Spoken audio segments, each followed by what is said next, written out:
selamat pagi anak-anak ya. Buruan kelas, selamat pagi.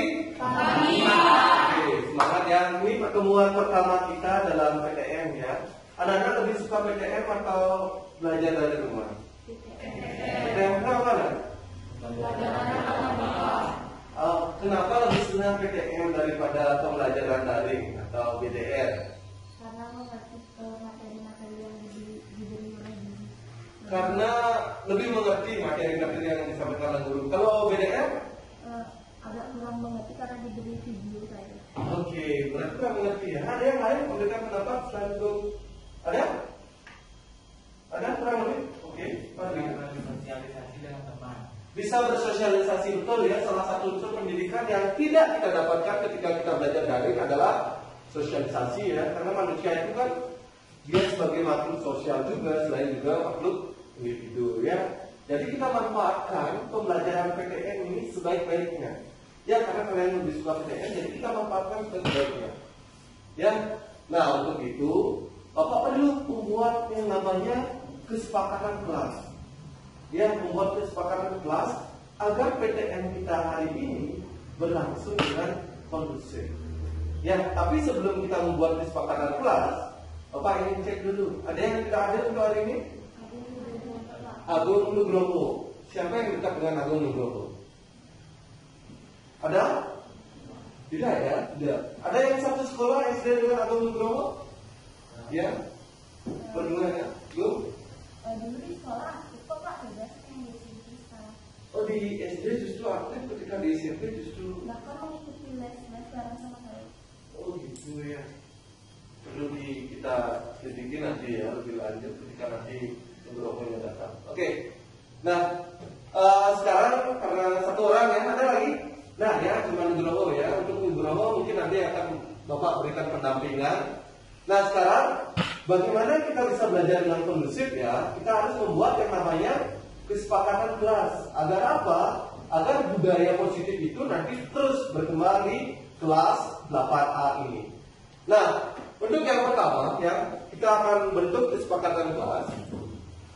Nah, yang pertama ini ide dari Bapak ya. Kesepakatan kelas itu bisa dari guru. Kita berkolaborasi antara guru dengan siswa. Bagaimana membentuk suatu pembelajaran di kelas yang kondusif. Nah, yang pertama dari Bapak minta kelas ini selalu datang tepat waktu. Ya, sepakat ya? Sepakat? Belum Bapak sepakat? Sepakat. Oke, terima kasih. Yang kedua, berpenampilan sesuai dengan tata tertib. Artinya kalian harus menyesuaikan pakaian kalian sesuai dengan hari. Kemudian memakai ikat pinggang, kemudian sesuai dengan aturan sekolah ya, kaos putih, kemudian sepatu berwarna hitam ya. Untuk ini ada yang tidak sepakat? Yang tidak sepakat ada? Sekarang Pak balik. Semua sepakat? Sepakat. Semua sepakat? Sepakat. Oke, terima kasih. Yang ketiga, kita perlu menghargai teman. Perlu nggak kita menghargai teman? Perlu. Ya, perlu ya. Jadi kita harus saling menghargai teman. Yang namanya teman di kelas itu kita ibaratkan sebagai keluarga. Jadi kita harus hidup saling berdampingan dan saling menghargai. Bagaimanapun juga tujuan. Oke, monggo. Om Swastiastu, Bapak Ibu. Om Swastiastu. Swastiastu. Semua Bapak Ibu sudah mengikuti diseminasi tiang dalam rangka guru penggerak. Kemudian pada hari ini dari tuntutan tugas yang diminta untuk menyampaikan diseminasi tentang budaya positif di lingkungan sekolah. Nah, napi budaya positif ini nanti akan tiang terangkan. Nah, sebelum tiang memulai tapi wastane diseminasi niki, yang izin dulu untuk share screen kepada Bapak Ibu.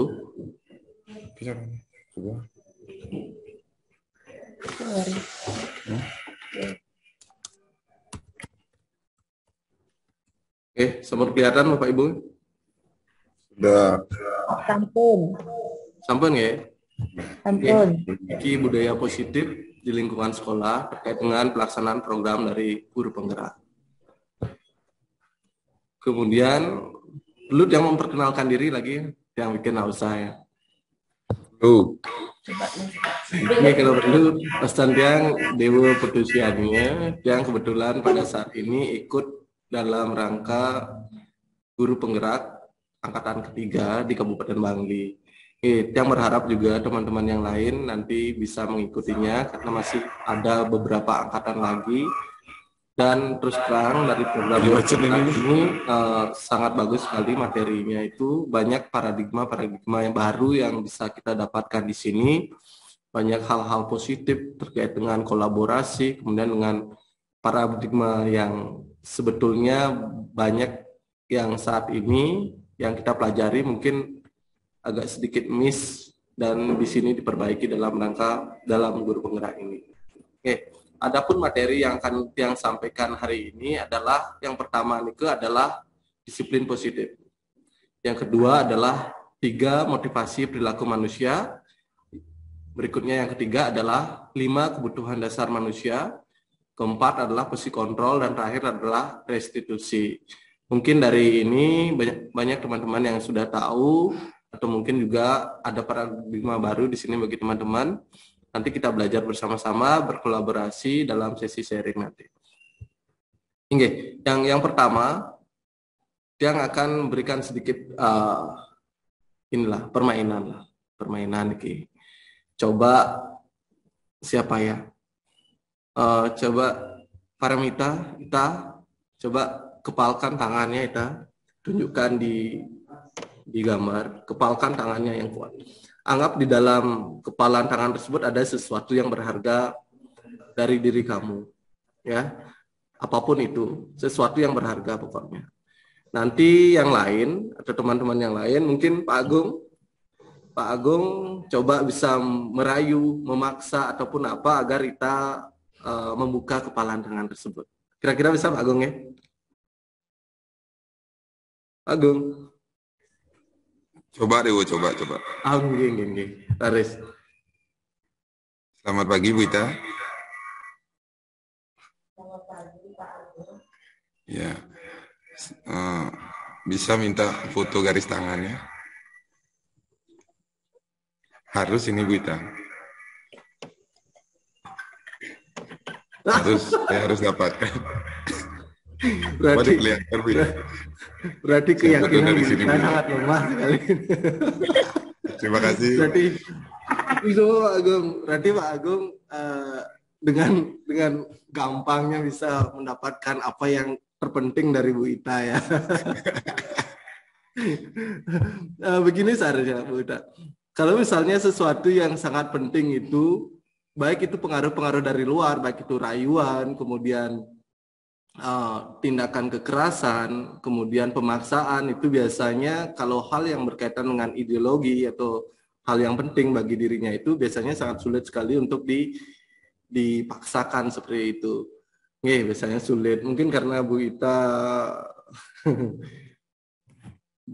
apa namanya, keyakinan terlalu goyah ya, makanya dikasih itu ya. Oke, maksudnya begini ya.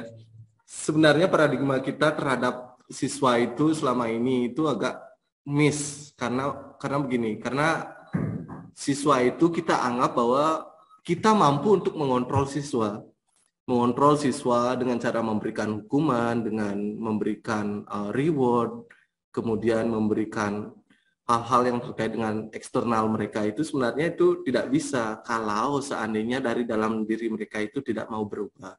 Itu sebenarnya. Jadi kita mengontrol murid itu sebenarnya tidak bisa, kecuali murid itu mau untuk membuka dirinya untuk berubah. Punika artinya permainan ini. Nah, sebelum yang belajar lebih melakukan diseminasi lebih lanjut, yang ingin sedikit memberikan pretest lah kepada Bapak Ibu dengan melakukan kuisis. Siap Bapak Ibu nggih? Siap. Nggih.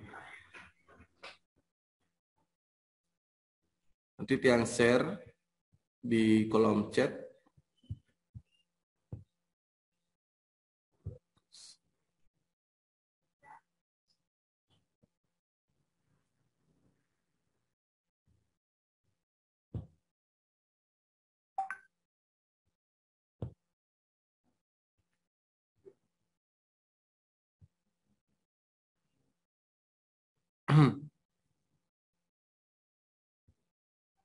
Share. Kemudian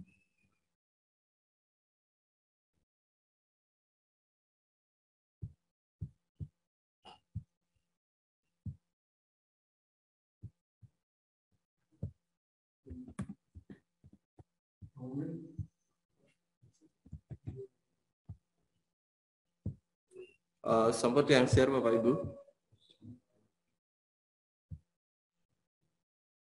di survei.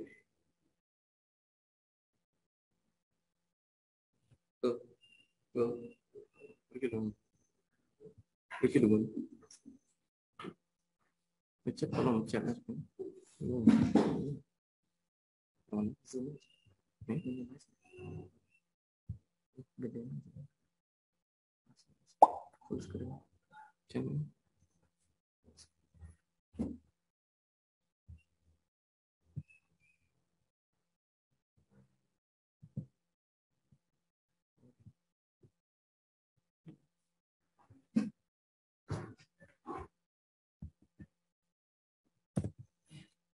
Sudah di kolom chat juga sudah yang sampaikan, bisa ditekan di sana.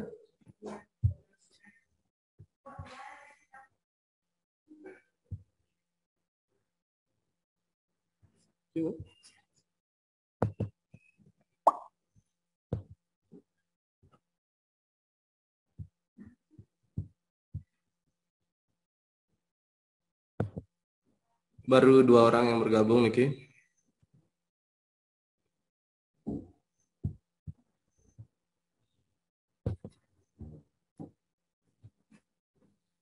Ayo Bapak Ibu.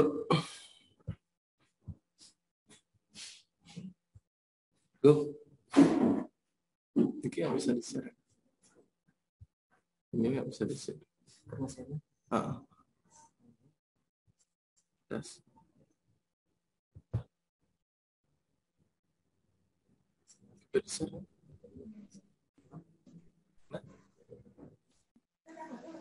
Baru 2 orang. Pak Yan Wirde. Ampun.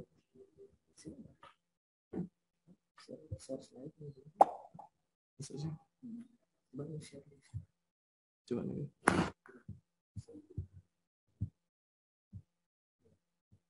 Oke.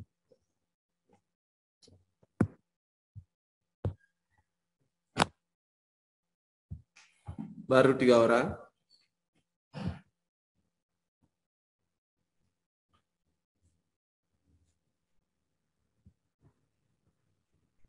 Monopi, selamat datang Monopi. Mau ke Adik Aridini juga. Sudah masuk kuisis. Monopi, ayo Monopi, ikut gabung Monopi.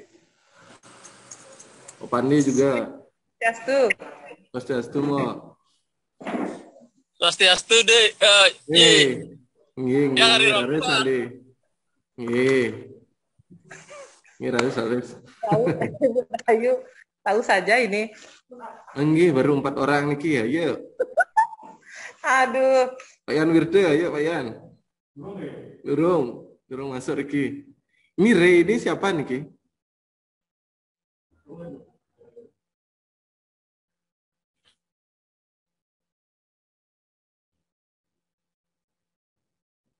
Mau Ari sama masuk Riki, mau Ari.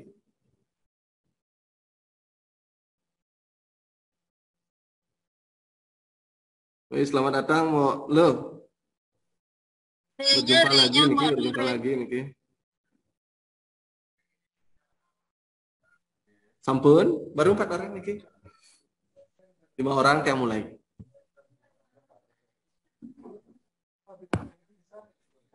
Loadnya di ini latar belakangnya udah diganti. Yang di hotel. Ya, mau.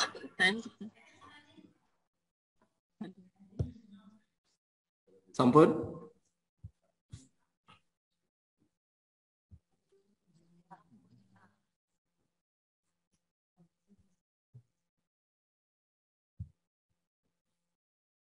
Nggih, sampun nggak?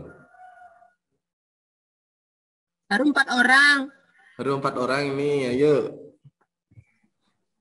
Santai-santai niki waktunya sampai 2 jam niki.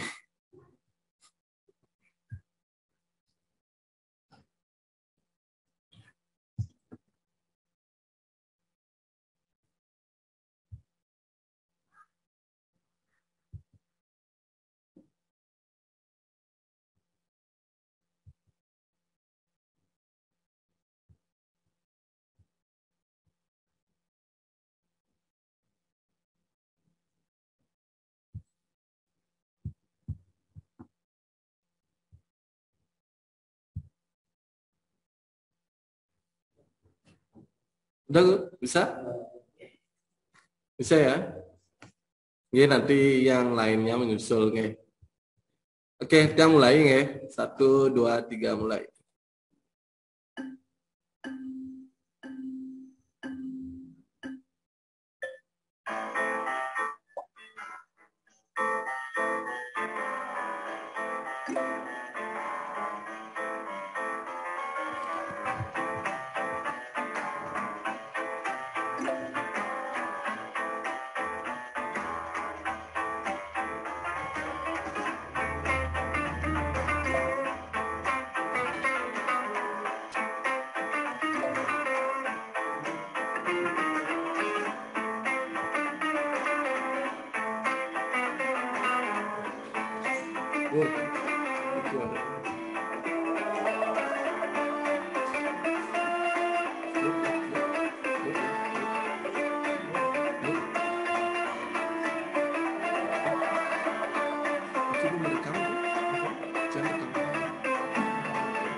Sementara Pak Agung, namun ada salah satu.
Untuk sementara Yuda Prawira memimpin disusul oleh Bu Ita dan diikuti oleh Muhammad Kadek Aridini.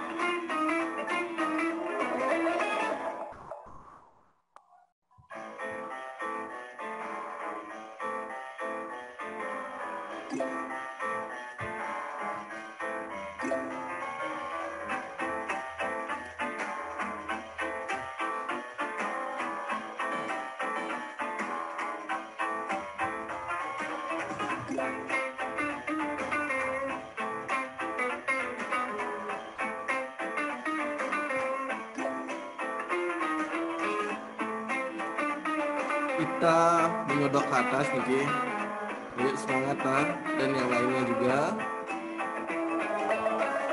Tinggal lagi sedikit pertanyaan.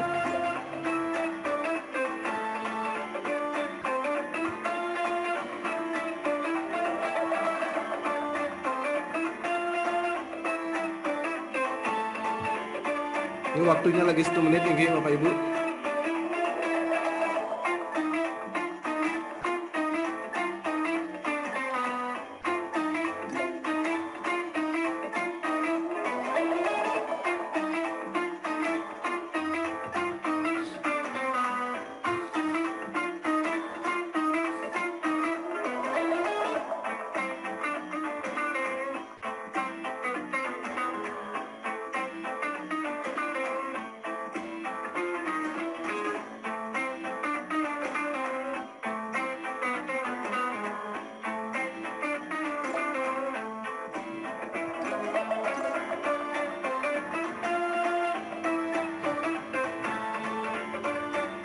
Lagi 10 detik. 10, 9, 8, 7, 6, 5, 4, 3, 2, 1. Iya, yang akhiri Bapak Ibu. Dan hasilnya adalah peringkat pertama diduduki oleh Mokade Aridini. Selamat Mokade. Yang kedua Ita, dan yang ketiga adalah Re. Kita berikan tepuk tangan Bapak Ibu. Inggih, niki analisisnya. Nggih, semoga nanti karena niki ada pretest, nanti akan ada post test. Nggih, semoga hasilnya meningkat daripada niki. Nggih, semua.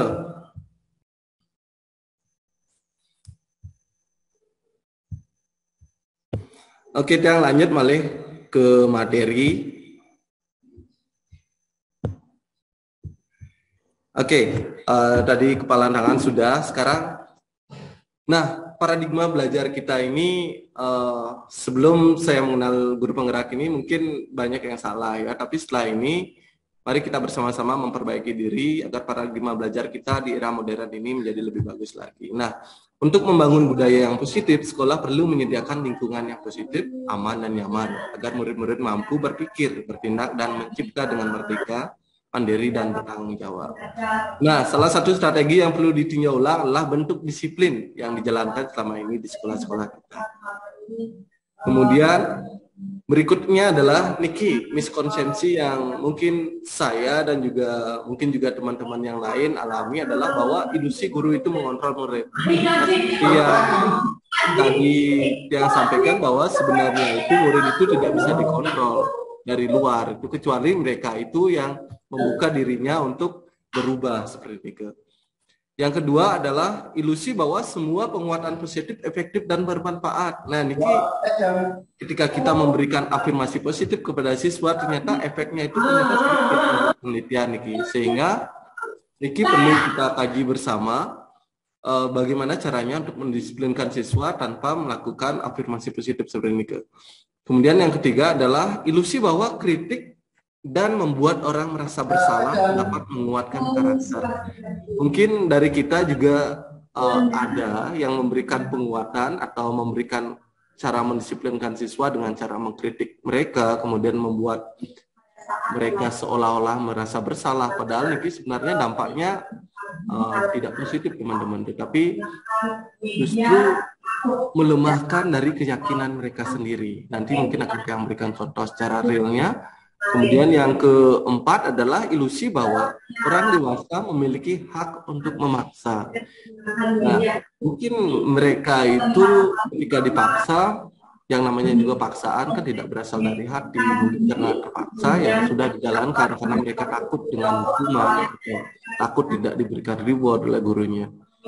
Ini ilusi-ilusi yang tiang alami juga, dan mungkin juga teman-teman, bahwa kita mampu mengontrol murid, kita mampu memberikan penguatan positif bermanfaat sehingga mereka berubah. Ilusi bahwa kita dengan mengkritik atau membuat siswa itu merasa bersalah, itu akan menguatkan karakter mereka. Kemudian ilusi bahwa orang dewasa itu memiliki hak untuk memaksa, itu semuanya itu pembelajaran sekarang itu dianggap kurang tepat begitu. Dilaksanakan kemudian bagaimana? Nah, ini stimulus respon yang mungkin miskonsepsi juga bagi kita. Stimulus respon dalam teori diaforistik ini mungkin ada perubahan sekarang. Kalau stimulus respon tentang dunia, kita menganggap bahwa realitas atau kebutuhan kita sama. Padahal dalam teori kontrol, bahwa realitas itu kebutuhan kita masih berbeda. Sehingga implikasinya pada siswa adalah kita mesti memperlakukan siswa itu secara tidaklah sama, tidak secara klasikal. Sehingga secara klasikal misalnya saja ketika ikan disuruh untuk terbang, kemudian burung disuruh untuk berenang, itu tentu tidak adil bagi kita. Nah, paradigma ini yang harus kita ubah bersama-sama. Kemudian yang kedua adalah semua orang melihat hal yang sama.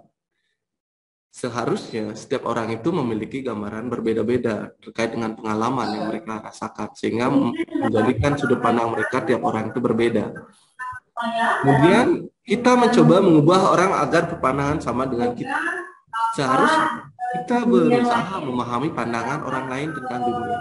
Jadi kita tidak boleh memaksakan pandangan kita terhadap semua orang, karena orang itu memiliki pengalaman dan sejarah yang berbeda. Jadi dalam hal ini pengalaman ataupun pandangan dari orang itu harus kita hormati dan kita harus lebih dahulu untuk kita pahami bersama.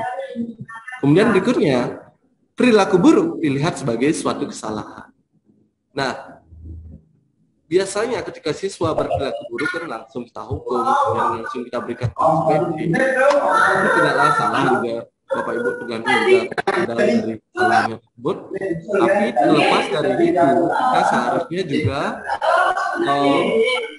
semua kita harus pahami bahwa apa yang mereka lakukan, apa yang siswa lakukan sebenarnya dalam tujuan untuk memenuhi kebutuhan dasar mereka. Tapi mungkin bisa jelaskan lebih lanjut.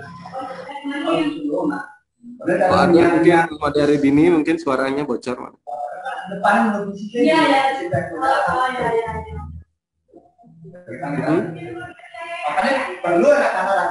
Manggu. Suaranya masih dengar Manggu. Mungkin bisa di mute. Kemudian orang lain bisa mengontrol saya.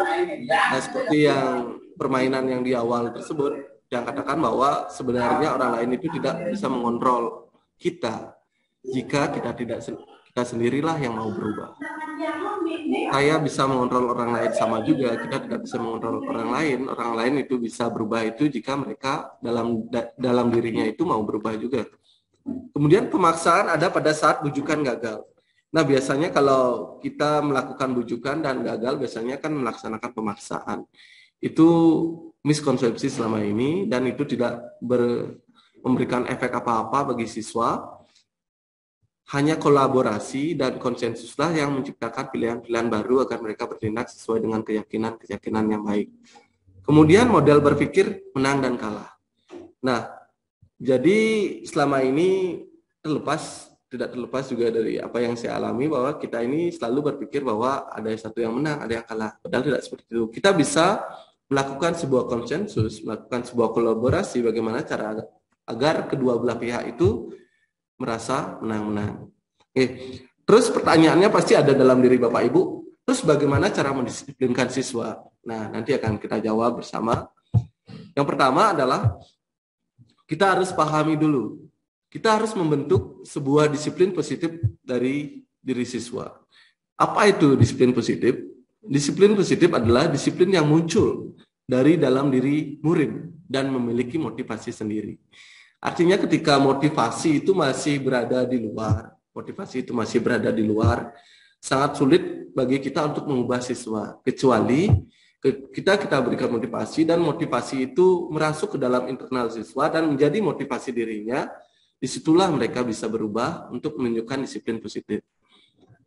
Alasan mengapa mereka belajar sehingga motivasi yang terbangun adalah motivasi intrinsik, bukan motivasi ekstrinsik. Nah, inilah suatu keberhasilan guru jika guru itu bisa membangun sebuah motivasi dalam diri siswa, tidak lagi kita secara terus-menerus memberikan motivasi kepada siswa.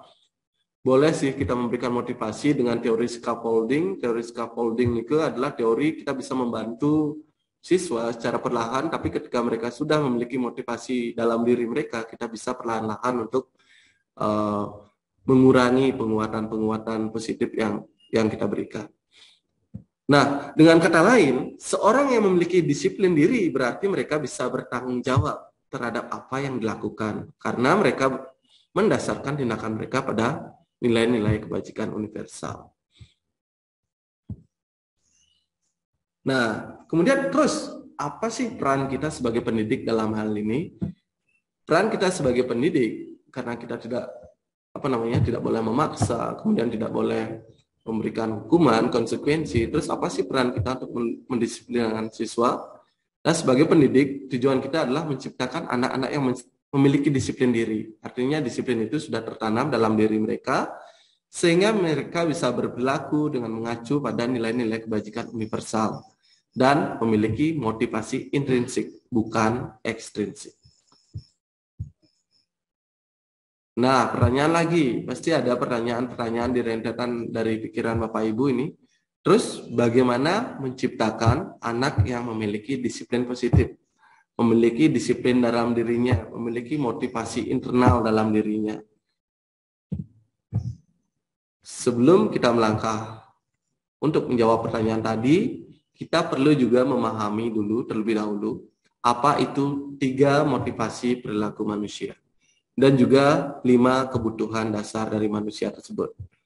Ketika kita mengetahui ini, maka tindakan-tindakan yang dilakukan oleh siswa ataupun orang-orang di sekitar kita, pasti kita akan bisa memahaminya. Seperti teori kontrol tadi, bahwa kita ini, pandangan kita tidak harus sama dengan orang lain, tapi orang itu pasti memiliki pandangan yang berbeda-beda sesuai dengan sejarah dan juga pengalaman hidup mereka.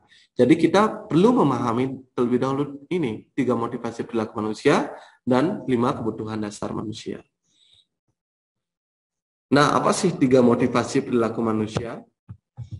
Yang pertama itu adalah orang cenderung berbuat sesuatu untuk menghindari ketidaknyamanan atau hukuman. Jadi ini yang biasanya kita dirasakan oleh siswa-siswa kita untuk menghindari hukuman, mereka melakukan sesuatu. Kemudian yang kedua adalah motivasi yang kedua untuk mendapatkan imbalan atau penghargaan.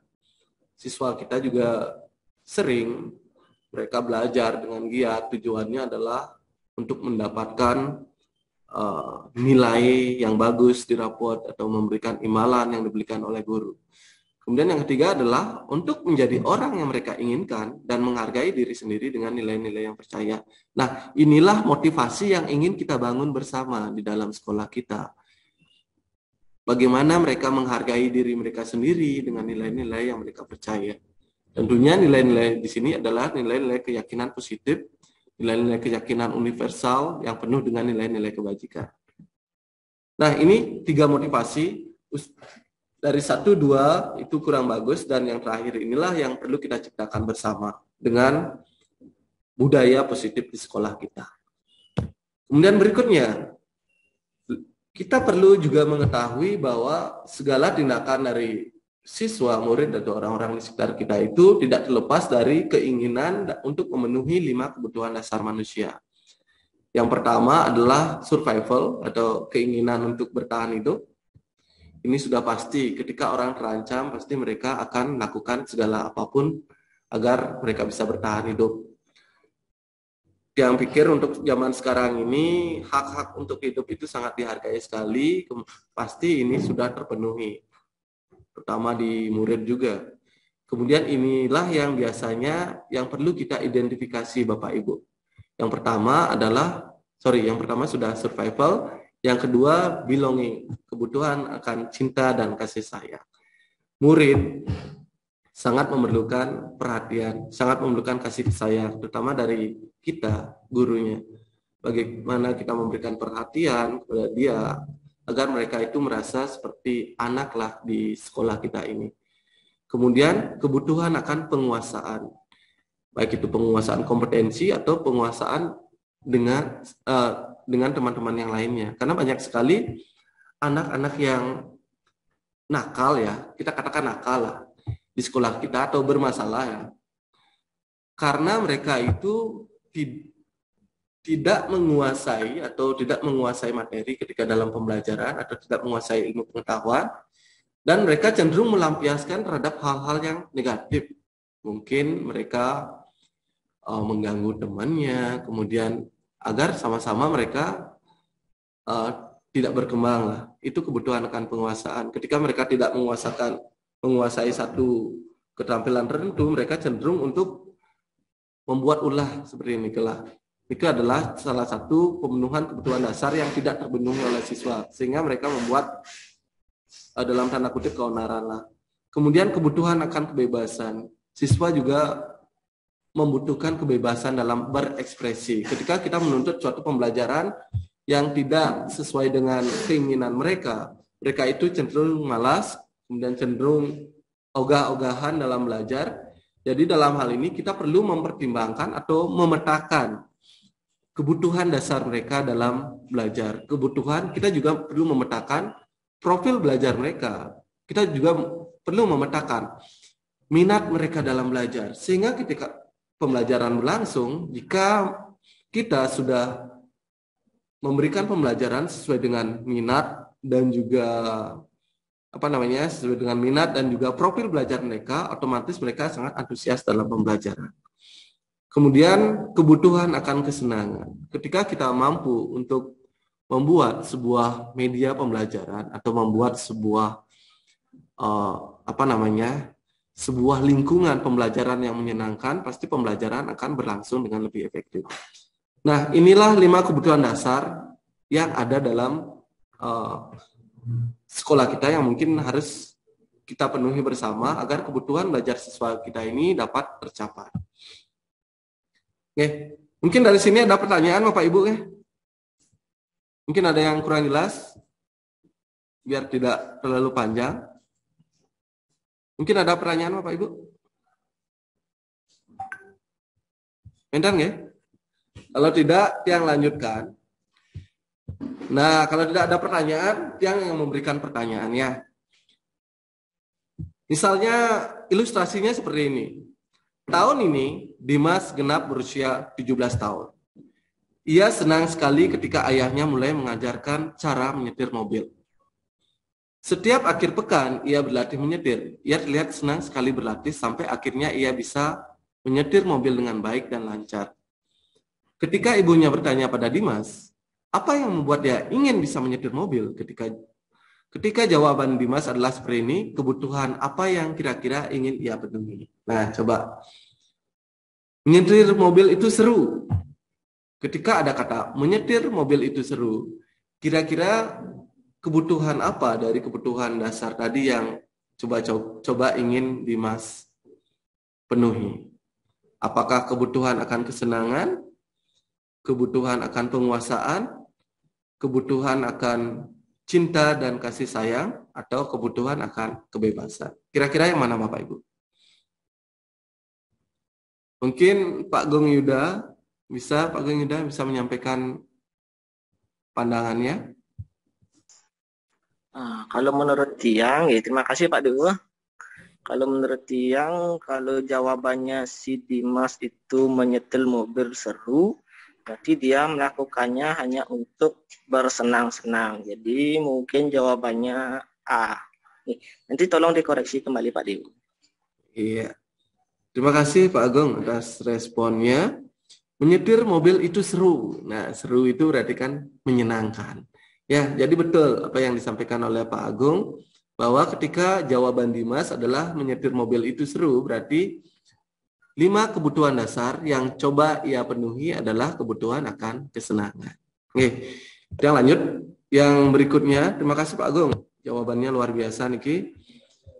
Kemudian, jika kasus yang sama atau ilustrasi yang sama, kemudian Dimas mengatakan seperti ini, aku senang bisa pergi ke tempat-tempat yang aku suka. Kira-kira kebutuhan dasar apa yang coba ingin Dimas penuhi?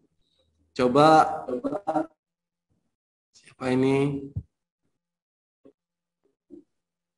Mok Lohade. Aktif Mok Lohade ya? Nih, kira-kira Nafi jawab Mulade. Kita sama-sama belajar Mulade ya, sama-sama berkolaborasi. Jadi apapun nanti jawabannya, nanti kita dalam proses belajar ini sama-sama. Nafi Mulade. Iya Pak Dewa, terima kasih. Bagi saya, atas keinginan dari siapa itu Dimas, menurut Tiang Nike mungkin kesenangan ya, dia senang untuk pergi, untuk jalan-jalan. Dia membutuhkan kesenangan. Inggih, sampun Bu Ladea. Inggih, luar biasa Bu Ladea. Ya, betul sekali jawaban dari Bu Ladea itu kesenangan. Jadi dalam hal ini jawaban biogas itu mengindikasikan bahwa dia memenuhi kebutuhan dasar dia, yaitu kebutuhan akan kesenangan. Jadi kita harus mengetahui lalu ini apa sih motivasi siswa ketika berlaku, kemudian 5 kebutuhan dasar apa sih yang coba mereka penuhi dalam setiap perbuatan-perbuatan yang mereka lakukan. Jadi sebelum kita memberikan disiplin, jadi kita harus tahu apa sih motivasi dan juga kebutuhan dasar yang mereka coba berikan. Oke, berikutnya. Nah, kalau sudah kita tahu apa sih kebutuhan dasar mereka, kemudian apa sih motivasi mereka dalam bertindak, selanjutnya kita perlu mengetahui posisi kita di mana sebagai seorang guru. Nah, coba dari kelima ini, kira-kira teman-teman ini berada pada posisi yang mana? Apakah sebagai penghukum, pembuat orang merasa bersalah, atau sebagai teman, atau sebagai monitor, atau sebagai manajer? Nah, yang coba tanya Pak Wayan, Pak Wayan Wirte, kira-kira posisi Pak Yan di sini sebagai siapa Pak Yan? Posisi guru Pak Yan sebagai penghukum, pembuat orang bersalah, teman, monitor, atau pemantau, atau manajer Pak Yan? Menurut kami Pak Dewa, sebenarnya kami ada 2, sebagai teman juga ya, juga sebagai manajer juga ya. Inggih, betul sekali. Ya. Inggih, tepat sekali Pak Yan ya. Bila mana kita harus bisa memposisikan diri kita, tidak harus terpaku Bapak Ibu ya. Kalau kita sebagai penghukum berarti kita terus memberikan hukuman, tidak seperti itu.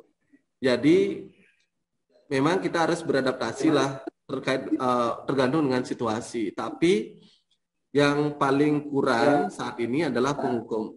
Mengapa? Karena ini sudah tidak sesuai dengan pendidikan kita kali ini. Ketika siswa salah, ketika tidak melaksanakan apa yang kita lakukan, itu penghukum, itu paradigma ini kita harus kita ubah. Oke. Kemudian pembuat orang merasa bersalah, misalnya seperti ini. Jika siswa beberapa kali sudah kita beritahu, tetapi mereka tidak mau sesuai dengan apa yang kita katakan, misalnya perkataan seperti ini. Sudah berapa kali Bapak sampaikan kepada kamu, tidakkah kamu kasihan kepada Bapak? Nah, dalam hal itu bercermin bahwa kita membuat siswa itu seolah-olah dia merasa bersalah karena tindakannya. Dan ini sesuai dengan teori dari Diana Gosen ini kurang bagus. Karena apa? Karena teori dengan membuat orang mereka bersalah itu cenderung akan membuat siswa itu hidup dengan rasa bersalah mereka. Mereka malah akan melemahkan keyakinan-keyakinan universal mereka. Kemudian berikutnya sebagai teman. Sebagai teman ini sebenarnya baik ya dalam lingkup di luar pembelajaran, tapi dalam pembelajaran ini juga kurang tepat, terutama SD.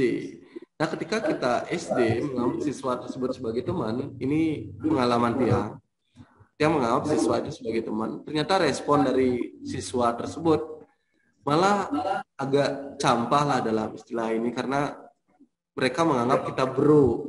Jadi apapun yang mereka lakukan dianggap wajar oleh guru karena mereka teman dianggap ya. Jadi ini juga kurang begitu bagus. Kemudian sebagai monitor ini maksudnya adalah kita berpandangan bahwa kita ini sebagai pemantau dalam setiap aktivitas yang dilakukan oleh siswa. Ketika siswa kurang sesuai dengan aturan-aturan yang diselenggarakan oleh sekolah, maka kita memberikan konsekuensi atau sanksi kepada siswa. Itulah yang dimaksud sebagai posisi kontrol guru sebagai seorang monitor. Nah, sebagai seorang manajer, nah inilah paradigma baru yang perlu kita pahami bersama. Betul seperti yang Pak Wirte katakan tadi, posisi manajerlah posisi paling rantai atas lah menurut yang perlu kita tumbuhkan bersama sebagai seorang guru di sini. Jadi kita memberikan berperilaku sebagai manajer, yaitu memberikan sebuah restitusi ketika siswa itu salah, kemudian menumbuhkan keyakinan positif dalam diri siswa. Oke, jadi yang perlu kita sampaikan bersama di sini bahwa kita seyogyanya lah harus bertindak sebagai manajer pada siswa agar bisa memberikan keyakinan positif dan juga bisa memberikan restitusi untuk menguatkan keyakinan mereka. Nah, jadi terjawab sudah pertanyaan yang tadi lah. Pertanyaan ini. Terus bagaimana cara menciptakan anak yang memiliki disiplin positif? Jadi jawabannya adalah kita sebagai guru harus berperilaku atau berposisi kontrol sebagai seorang manajer. Ya, jadi memberikan atau menumbuhkan keyakinan positif. Kemudian yang kedua adalah memberikan restitusi. Mungkin restitusi masih gini ya, masih asing di dunia Bapak Ibu. Nanti yang jelaskan. Jadi ada dua. Jadi kita berposisi sebagai kontrol. Yang kedua, kita menumbuhkan keyakinan dalam diri siswa. Dan kita memberikan restitusi ketika siswa melakukan suatu perbuatan yang menyebabkan situasi sekolah kurang nyaman. Jadi ada 3 hal yang perlu kita pahami di sini untuk menumbuhkan budaya positif. Sekali lagi yang ulang, yaitu menjadi seorang manajer, kemudian menumbuhkan keyakinan, kemudian yang kedua adalah memberikan restitusi ketika siswa melakukan sebuah tindakan-tindakan yang kurang tepat. Ini keyakinan positif atau keyakinan kelas perlu kita tumbuhkan. Nah, ini penjelasan posisi manajer Bapak Ibu ya yang dia sampaikan tadi, bahwa ketika kita berperilaku sebagai posisi terakhir yaitu posisi manajer adalah posisi mentor, di mana guru berbuat sesuatu bersama dengan murid, mempersilahkan murid mempertanggungjawabkan perilakunya, mendukung murid agar dapat menemukan solusi atas permasalahannya sendiri. Jadi dalam hal ini ada kata kunci, siswa menemukan solusi atas permasalahannya sendiri. Seorang manajer telah memiliki keterampilan di posisi teman maupun pemantau. Dan dengan demikian bisa jadi di waktu-waktu tertentu kembali ke posisi tersebut bila diperlukan. Jadi kita tidak haruslah saklek harus terus dilakukan manajer, tapi jika kondisi membutuhkan kita bisa juga sebagai seorang pemantau. Namun bila kita menginginkan murid-murid kita menjadi manusia yang merdeka, mandiri dan bertanggung jawab, maka kita perlu mengacu pada restitusi. Apa sih restitusi? Mungkin yang jelaskan di sini sedikit ya. Restitusi itu adalah suatu kegiatan dari guru untuk memberikan suatu keyakinan positif kepada siswa dan untuk apa ya? Untuk memberikan solusi, memberikan tindakan agar mereka bisa memberikan solusi atas perbuatan yang mereka lakukan. Ya, nanti untuk lebih jelas nanti yang sampaikan. Nah, dalam posisi manajer ini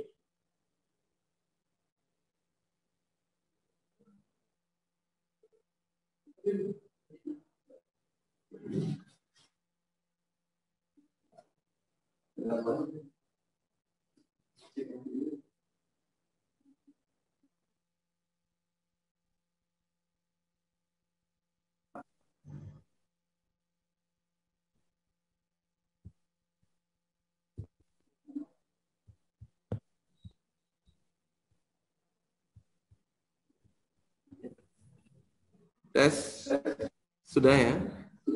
Ampura niki ada gangguan tadi. Oke, yang lanjutkan. Nah, di posisi manajer ini murid diajar untuk menganalisis kebutuhan dirinya, kemudian maupun kebutuhan orang lain. Di sini penekanannya bukan pada kemampuan membuat konsekuensi, namun dapat berkolaborasi bagaimana memperbaiki kesalahan yang ada. Seorang manajer akan apa yang kita yakini. Nah, kembali ke keyakinan kelas. Keyakinan kelas itu adalah sebuah keyakinan yang kita sepakati bersama-sama, Bapak Ibu, dengan murid-murid kita di kelas. Bagaimana sih kita dapat melaksanakan sebuah tindakan agar kelas tersebut berlangsung dengan kondusif. Misalnya sebelum mengajar, kita bisa melakukan kesepakatan kepada siswa. Misalnya apa? Siswa harus datang ke Kemudian siswa harus memakai pakaian sesuai dengan keadaan pada saat itu. Kemudian siswa harus aktif dalam pembelajaran. Kemudian siswa juga bisa menghargai yang lain. Nah, itu kesepakatan itu perlu kita buat sebelum pembelajaran dimulai agar pembelajaran ke depannya itu berlangsung dengan kondusif. Yang lanjutkan kembali, kita bisa juga menanyakan apakah kamu meyakininya? Kemudian jika kamu meyakininya, apakah kamu bersedia memperbaikinya? Jadi kita menanyakan keyakinan siswa dulu, kemudian baru kita meminta solusi dari siswa tersebut untuk memperbaiki tindakan-tindakan yang mereka perbuat. Ya, jadi perbedaan antara kontrol di sini posisi manajer adalah kalau posisi pemantau atau monitor di sini adalah kalau posisi pemantau kita mengingatkan mereka tentang aturan-aturan atau konsekuensi yang ada pada yang telah dibuat oleh siswa. Sedangkan kalau sebagai manajer kita bersama-sama dengan siswa untuk mencari solusi terhadap perbuatan yang mereka lakukan. Jadi jelas perbedaannya. Kemudian jika kamu memperbaiki hal ini menunjukkan dan apa rencana kamu memperbaiki hal ini. Jadi ada rencana yang atau solusi yang disepakati bersama antara guru dengan murid untuk memperbaiki permasalahan yang dialami oleh siswa tersebut. Nah, kemudian berikutnya. Nah, tugas seorang manajer bukan untuk mengatur perilaku seseorang. Kita membimbing untuk dapat mengatur dirinya. Seorang manajer bukan hanya memisahkan murid dari kelompoknya, tapi mengembalikan murid tersebut ke kelompoknya dengan lebih baik dan lebih kuat justru. Ya, bisa jadi dalam praktek disiplin sehari-hari kita akan kembali ke posisi teman atau pemantau.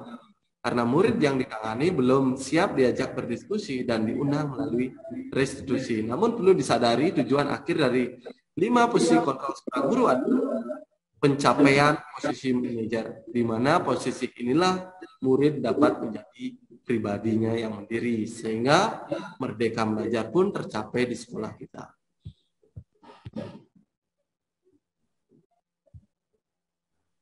Nah, ini sedikit penjelasan Tiang tentang apa sih bedanya peraturan dengan keyakinan. Kalau peraturan, ya seperti yang Tiang jelaskan tadi, bahwa peraturan itu dibuat oleh guru, sedangkan keyakinan itu kita buat bersama-sama. Kemudian yang kedua adalah peraturan bisa menggunakan kata negatif, sementara keyakinan atau disiplin positif itu kita menggunakan kata-kata yang positif. Contohnya, tidak boleh ribut saat pembelajaran berlangsung. Kira-kira ini peraturan tapi keyakinan Bapak Ibu.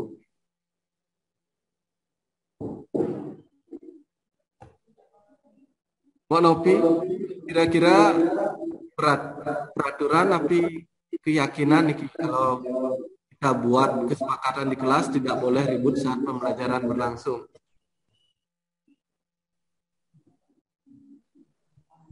Nggih, menurut Tiang itu peraturan Pak Dewa.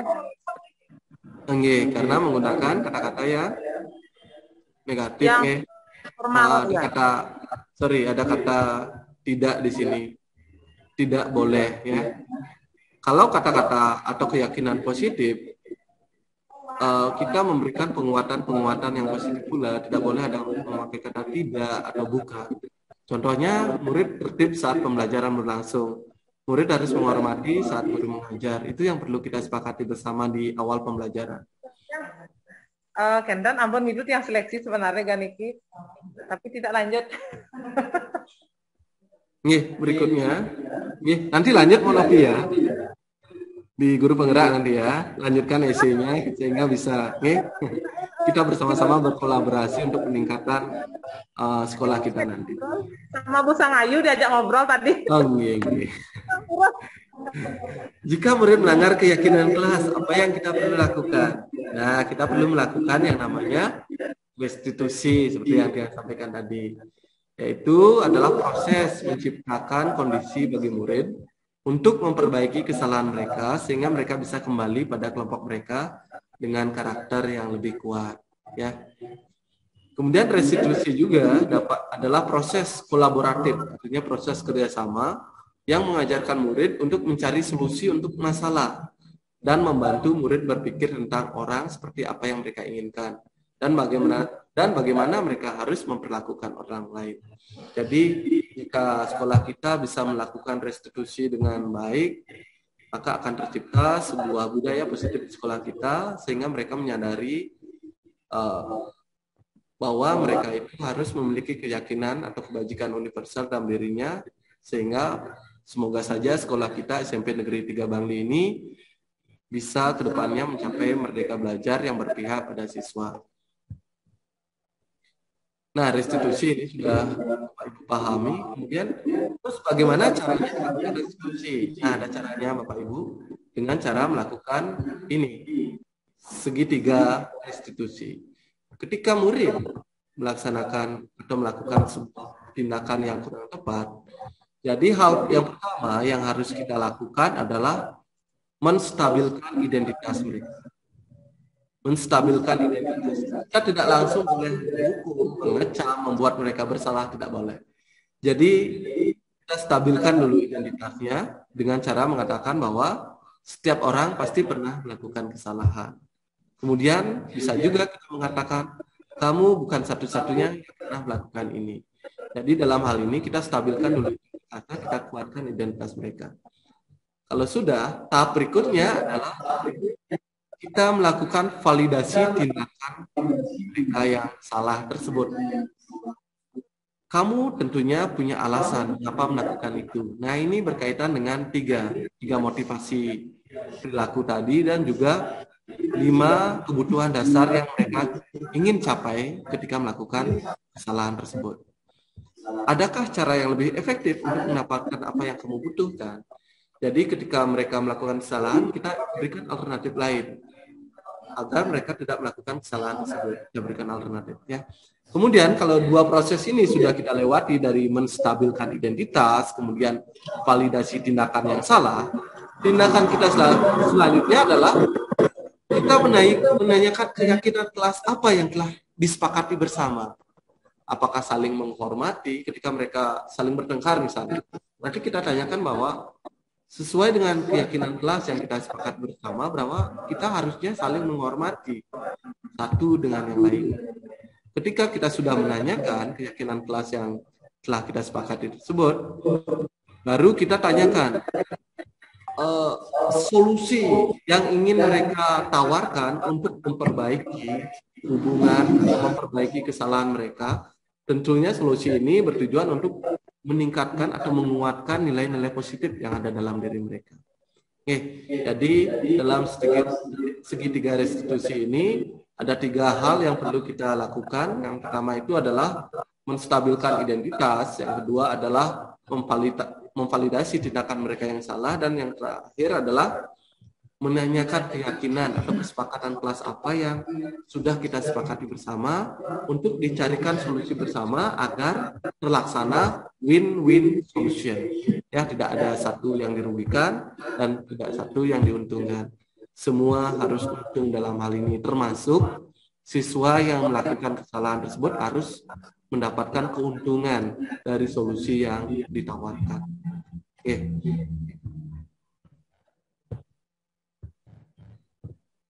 Nah, ini pertanyaan tadi.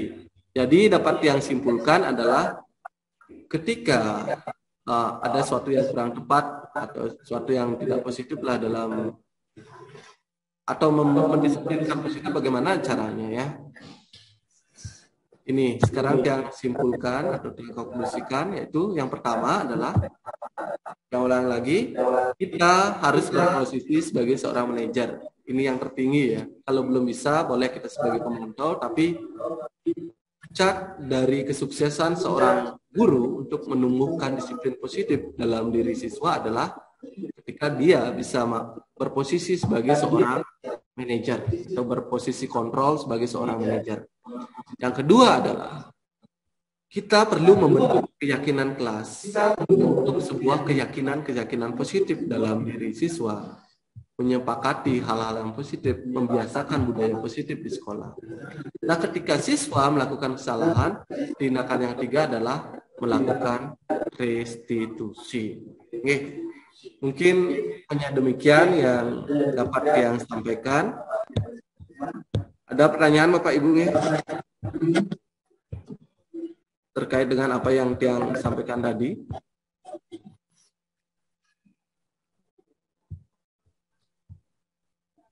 Enten? Nggih, kalau tidak ada berarti Tiang anggap niki sudah paham semua niki nggih.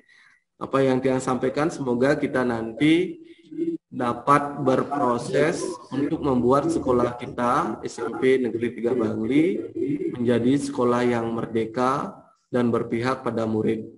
Hanya demikian yang Tiang sampaikan. Semoga apa yang Tiang sampaikan untuk hari ini bermanfaat dari Bapak Ibu. Mari kita bercermin bersama-sama, berkaca, memotivasi diri bersama-sama agar sekolah kita memiliki budaya positif sehingga mampu untuk membentuk menjadi sekolah yang merdeka.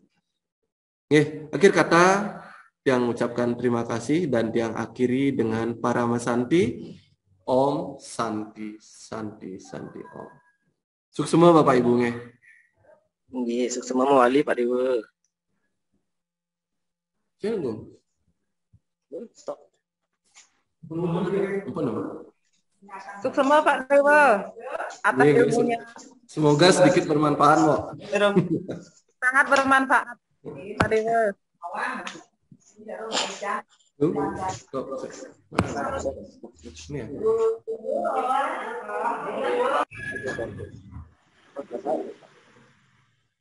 Ya.